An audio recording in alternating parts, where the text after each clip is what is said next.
I'm not sure about UFC in Kazakhstan, but I believe UFC want to come back to the region. So probably maybe later this year or next year, maybe we have something. Download the AllStar app. Make your picks for UFC fights, challenge your friends, level up and win prizes. Link in description. Get it now. The first thing I want to start with is Petr Yan, right? He's kind of avoided the media, somewhat, and now he has a fight coming up. They rebooked the Song Yadong fight, but when they booked it originally, right, he had to pull out because of an injury. Could you give us any details about maybe the injury or why? No, actually, when the news leaked that this fight is planning to be organized, we never had the offer. We never being offered this fight. And and Peter, he was injured, and we told UFC that he's not doing this fight anyway. If the offer is coming, he's not doing it because he's not going to be ready for December. So it's not like we had an offer, we signed the contract, and then we pulled out. No, we never accepted this fight. Therefore, we never pulled from this fight because Petr wasn't healthy to fight in December. What is your reaction when fake news comes out? You know what I mean? Reports come out, and when it comes out, most people believe these reports, no matter where it comes from. And it kind of do you think it puts pressure on fighters a little bit? For me personally, there's no pressure. Yes, we know that some organizations, they use these tactics, when they announce the fight before getting it signed, but also we can use it for our advantage too, Yeah. So for me, it's not a problem. It's like a game, you know what I mean?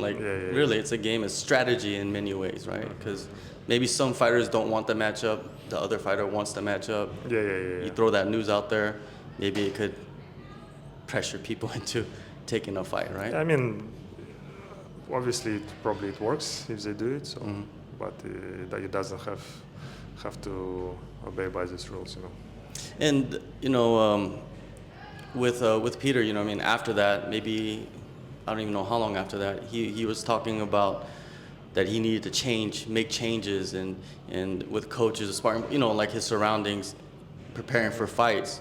What are the changes? What do you know? What can you tell us about the changes that he's made? I mean, because people were constantly nagging him about oh, you should change something, because people obviously his last performance wasn't great, but people don't know why it wasn't great, they don't know the circumstances, so that's why they're jumping to conclusions that he needs to do this, do that. We exactly know what happened.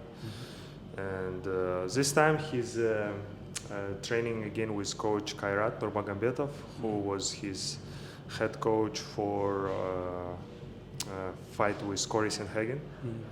And it was, I believe, one of the best versions of Petr Yan. And obviously he's back here in Tiger working with other coaches too, John Boy is here. He's still working with Sean Copes, who is strength and conditioning coach. He flew in sparring partners from Russia, so he kind of building the camp around him. And the reason last fight wasn't great, but there's health problems, that's why. Yeah. The health problems, right? Was it something that had been bothering him for many years? How fighters sometimes they have injuries or sometimes they have health issues that has lasted for so long, but they just kind of keep it under wraps. Yeah. Was it something like that? For example, the injuries that prevented him from fighting in December, it's problems that occurred after Sean O'Malley fight, and that he had to take care only right now. And the fight with Mirab, I can tell the reason, but I don't want to sound it as an excuse, because I'm just telling the facts. Because even if Petr was healthy, we don't know the results. If we know that Mirab also had injury, so I'm not saying it as an excuse, but the reason, for example, you can see Petr even didn't use his right hand, you know, in this fight. Like 5 rounds, how many times he threw his right hand? Yeah. Like 6-7 times, you know. So you can obviously tell he's compromised. So he had one problem that occurred 2 weeks before the fight. It was great camp. He was in great shape. So 2 weeks before the fight, he had one problem. He said, okay, I'm going to deal with this problem, no problem. Because he's not the type of guy who's going to pull out from the fight. And then literally 1 day before the fight, he had another problem with his leg. So he had one problem with his right shoulder 2 weeks before the fight, and PI was working hard on it, but it still didn't help. And then 1 day before the fight, he had problem with his left leg. So after his one leg kick, he was already compromised. Yeah. His right hand wasn't working, so, but he didn't even consider, you know, pulling out. But right now he's rested, injury-free, in right mental state. So I believe it's time to remind everybody how good his Petr is, and he's motivated to get all these rematches, to win all these rematches, and to win the belt back. With the camp, right? He's obviously out here at Tiger Muay Thai. Is he gonna do his whole camp here, or does he plan on splitting his camp in the U.S. because the fight is in Miami, I believe? Yeah. Originally the plan was to do the whole camp in Miami, but then Petr changed his mind and decided to do half of the camp here, and then finish the camp off in Miami. Career-wise, right? Petr, he became the champion, right? In the last couple of years, had some fights that didn't go his way, right? And some of it performance is, you know, wise, but others is, you know, outside circumstances, right? Where do you think he is in his career, like mentally? Like, have you seen a shift mentally with him when you talk with him? Petr rose very fast, you know, in his UFC career. He won the belt just inside 2 years. He had like 5 fights in 1 calendar year, and all this pressure, fame, money, and like came to him, you know, and I believe he wasn't completely ready for it, and all this kind of got to him. But right now he kind of rethinked it, you know, because it's all about your approach, you know, it's all about what's in your head, you know. You can, because people have like similar circumstances, but the way they react to it, you know, it's gonna define the outcome. So right now he's in the right mental place. He had a good time off, and I believe we're gonna see him like recharged and new version of Petr Yan. You know? Yeah, and it's almost like stylistically like a perfect matchup for Petr, right? It's Song Yadong. It's like I don't know, in a way, some people might say it's like a younger version of him. Do you see that a little bit? Yeah, obviously Song's strength in his boxing, is his hands, you know, and Petr excels in it.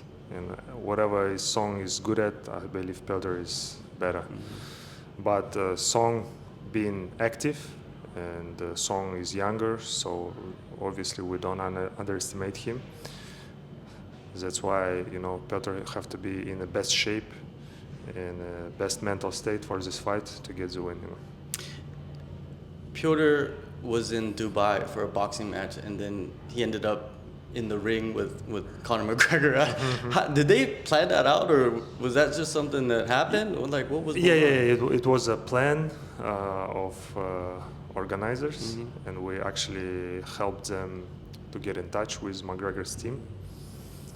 And you know, people are interested in this kind of stuff, and obviously in the future, Petr, given his boxing background, gonna have opportunities in boxing ring too.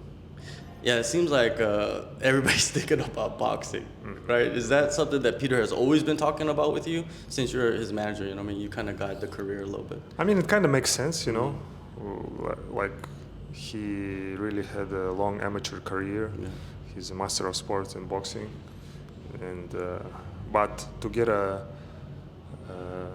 big boxing fight, you have to perform in MMA first. You know, you have to get good results now, and it's maybe in the future gonna line him up for a big boxing fight. But right now, all focus is on MMA.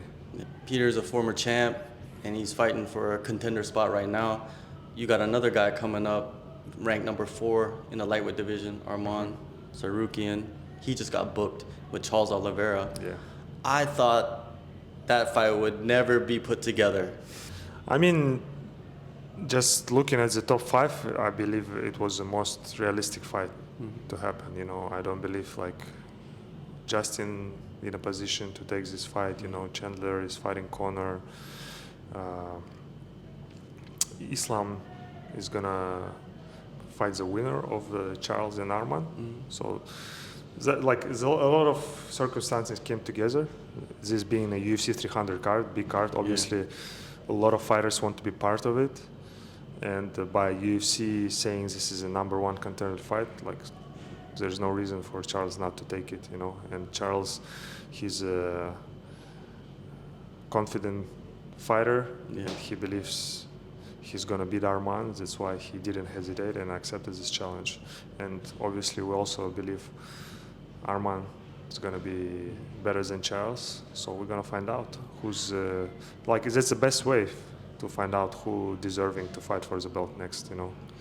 Winning is important, obviously, but the kind of performance you have can catapult you, right? Yes. Did that last performance from Arman, the knockout, Yeah, catapult absolutely. him? Like, it almost put the UFC in a position to where, like, yeah, now you need to give me a Charles Oliveira. Yeah, absolutely. Like, that's what we've been talking about before the fight. It's not only if you win or no, it's how you win. And it's very important. And the same thing right now, for example, for Movsar Evloev, who's fighting Arnold Allen. If you want to get this next shot, the best way to earn it is to go out there and to finish Arnold Allen. Islam, rumored to come back in the summertime. I believe he has some issues or something. So the winner of Arman versus Oliveira, they would get the next shot. Is that what is being said? That's what Dana said. That's what's being promised. But obviously, timing is everything.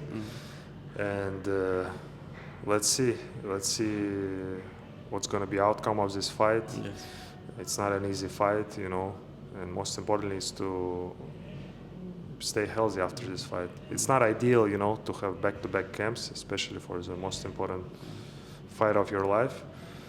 But you know, right now it's hard to predict, so we'll find out. Arman just has so much momentum, right? Like, even back-to-back caps, I think that he would just ride it out and be able to perform really well. He's like I don't know if he's like hit his prime. I don't even know if we've seen his best performance. We probably haven't, right? Yeah, not yet. I believe he's not hit his prime yet. He's still young. But you can see with every fight he's improving. He's working on his weaknesses. He's getting better. So this fight with Charles is really gonna show at what level he's at the moment, you know. That kind of puts Justin Gaethje in a weird position, right? Because he's the BMF champion, which really doesn't mean anything, does it?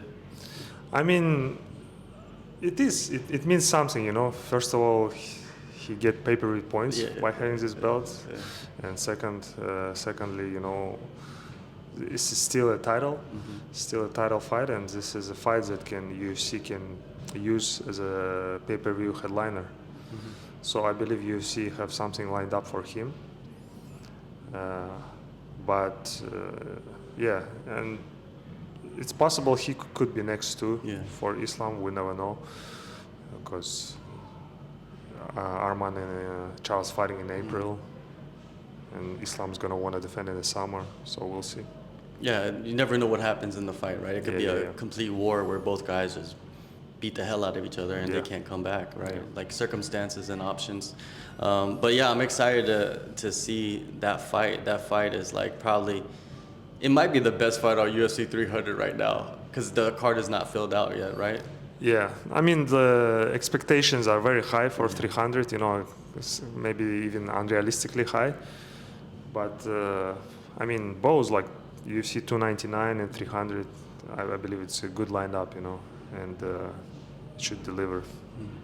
If they do rematch, Islam and Arman, like what kind of fight do you see? Because both guys have developed into like really good strikers with power. Yeah, Their last yeah. 2 fights, he got a knockout with with the right hand, and then Islam with the head kicking knockout, right? So Yeah. we're like in a collision course to one of the greatest title fights we could possibly have, right? Yeah, like obviously the first fight was great, Yeah. but right now both guys improved, both guys on another level, and Islam's still gonna be a favorite because he's a champion.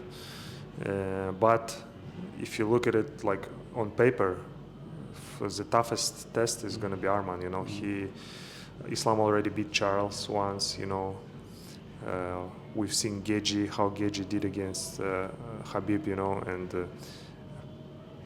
Geji have a puncher's chance against Islam, but once it goes to the ground, Islam have a big advantage. You know, where with Arman, you know, it's pretty even. Yeah, yeah. And Arman is incredible on the ground as well. Now, moving on to another contender that's very close to a title fight is Shavkat Rakhmonov. He was injured heading into the Wonder Boy fight. Yeah. How is he now? So right now he is still recovering. Doctor told him he needs to have like up to 6 or 8 weeks rest to make sure everything healed. That's why, you know, he probably won't be available for April card, and he is looking to come back in the summer. Also, if reports of Hyon fighting Bilal gonna be confirmed for April, then you know, and Hyon wanting to be back in the summer, then maybe Shavkat gonna be next against Hyon or against Bilal, whoever wins the belt. Or if we have to do one more, it also have to make sense, like name-wise. Then Shavkat can fight again in the summer and to secure his contender status. He's a unique fighter in that, you know, I mean, he has 100% finish rate, undefeated. Yeah. But on top of that, he doesn't speak English, but he's like created this fan base. Yeah. You know what I mean? Like, how did that happen? Do you have any You know, insight? that's another proof that most important is not if you speak English or no. Most important is your charisma. And Shavkat is a very charismatic fighter. And it's not like if he's gonna learn English, it's gonna gain him more fans, you know, because he's very calm and collected when he do his interviews. He does his talking, you know, with his actions mostly. Like we have guys like Bilal, who's a native English speaker, guys like Hyon, like Amaro. How long it took for them to get a title shot, you know? They all speak English, but it's still was a long road for them to get a chance to fight for the title. So it's a myth, you know, that speaking English, you know, gonna fast track you. It is gonna help you.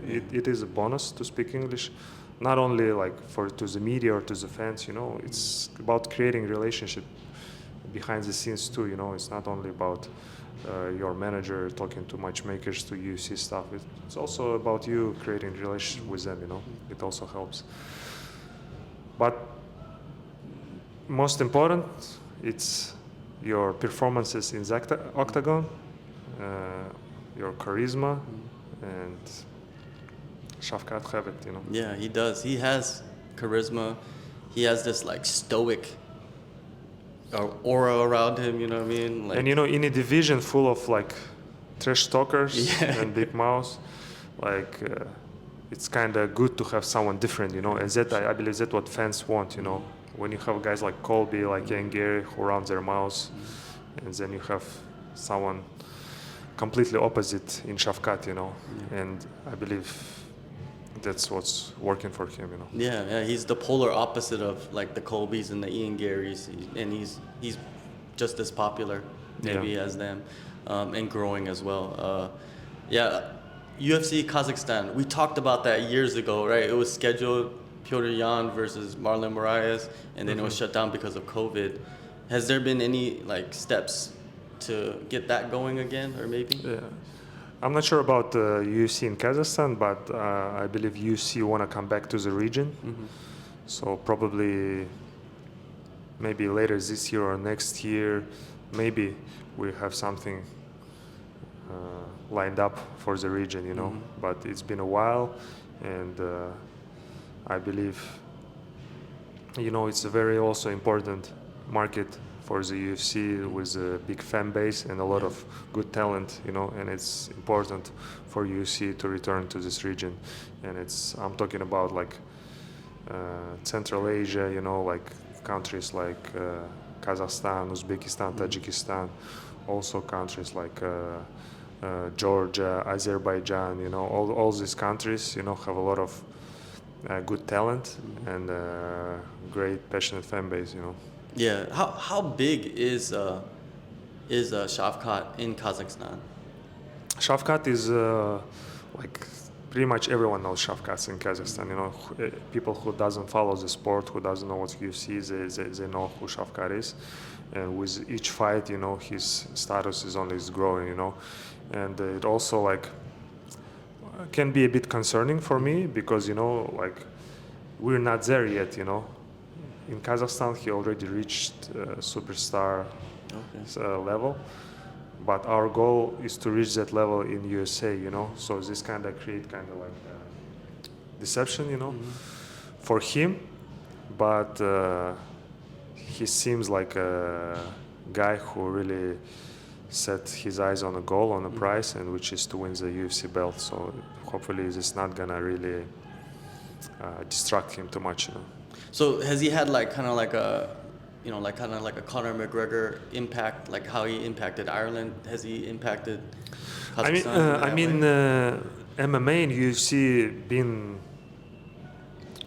already very popular in Kazakhstan, but by having our own guy at the top, it's obviously, you know, multiplies this interest from the people.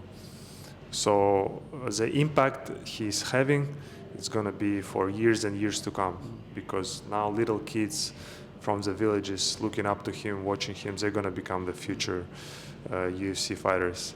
And you know, it's easier when someone else did it before you. It's easier for the future generation. So whatever he's doing right now, I believe it's one of the biggest gonna be impact for the sport in Kazakhstan.